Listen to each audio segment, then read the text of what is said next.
Yes, this right here is the flagship phone from Xiaomi. And just like any Xiaomi phone that starts the year, ito yung pinakaunang may flagship processor from Qualcomm.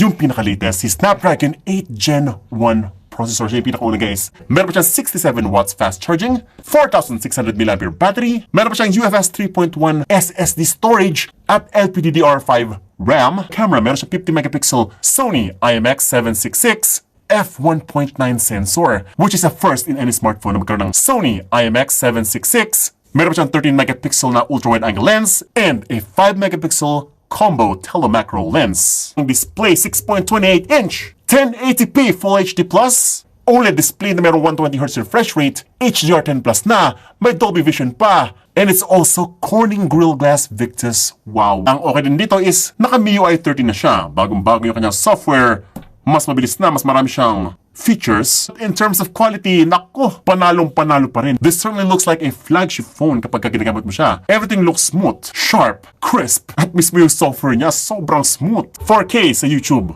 It's got HDR10 support. Ayan po, klarong-klaro. And also meron siyang Dolby Vision support. So kapag na-Netflix ka, magkakaroon siya ng advanced HDR support sa Netflix. Like Dolby Vision Bright and Dolby Vision Dark. And ito yung kanyang Antutu benchmark ngayon. 954,000 points Antutu. That is the biggest I've ever seen. Pinakamabilis na phone on planet Earth. Legit!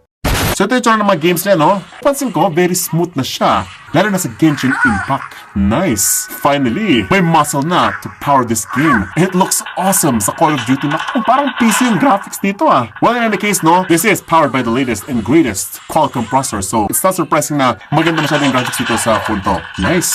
Malupit!